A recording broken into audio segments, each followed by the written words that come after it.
पालकमंत्री पदाचा तिढा मुख्यमंत्री देवेंद्र फडणवीस यांच्या दिल्ली दौऱ्यानंतर सुटणार, तर दिल्ली विधानसभेच्या प्रचारासाठी फडणवीसांचा 3 दिवसांचा हा दिल्ली दौरा.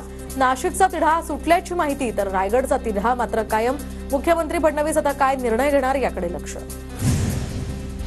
पालकमंत्री पदाचा तिढा लवकरच सुटणार, उपमुख्यमंत्री एकनाथ शिंदेंचं वक्तव्य. तर आम्हाला पदापेक्षा जनतेला काय मिळणार हे महत्त्वाचं आहे, जनतेची सेवा करायचं असल्याचं सुद्धा वक्तव्य. तर भरत गोगावले काम करणारे नेते, शिंदेंची यावर प्रतिक्रिया. एकनाथ शिंदे 2 किंवा 3 फेब्रुवारीला दिल्लीला जाणार, तर शहांची भेट घेण्याची ते शक्यता. राज्यातल्या राजकीय घडामोडींवर सुद्धा यामध्ये चर्चेची शक्यता. शिंदेंच्या शिवसेनेचे पडद्यामागून ऑपरेशन टायगर, ठाकरे गट आणि काँग्रेसचे काही नेते शिंदेंच्या संपर्कात. रवींद्र धंगेकर, महादेव बाबर, रमाकांत म्हात्रे शिवसेनेत जाण्याची शक्यता.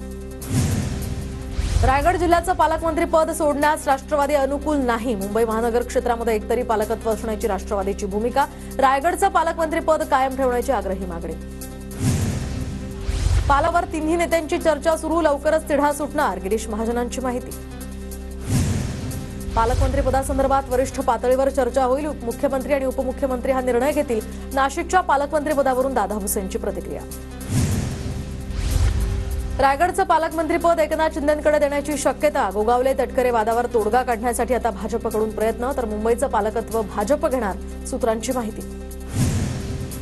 भरत गोगावलेंना पालकमंत्रीपद मिळावं असं भाजप आमदारांना सुद्धा वाटतंय, तर नरेश म्हस्केंचं वक्तव्य. रायगडचं पालकमंत्रीपद शिवसेनेला मिळावं ही आमची इच्छा असल्याची सुद्धा प्रतिक्रिया.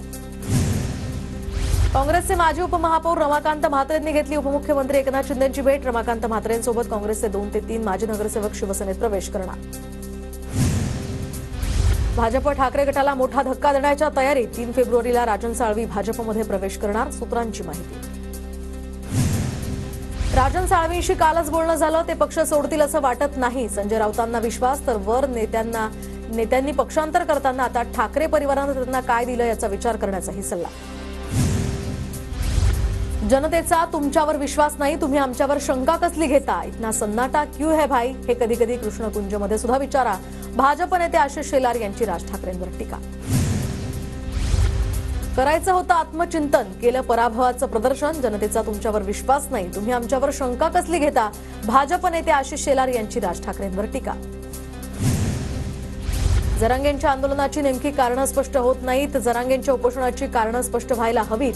माथाडी कामगारांचे नेते नरेंद्र पाटलांची प्रतिक्रिया.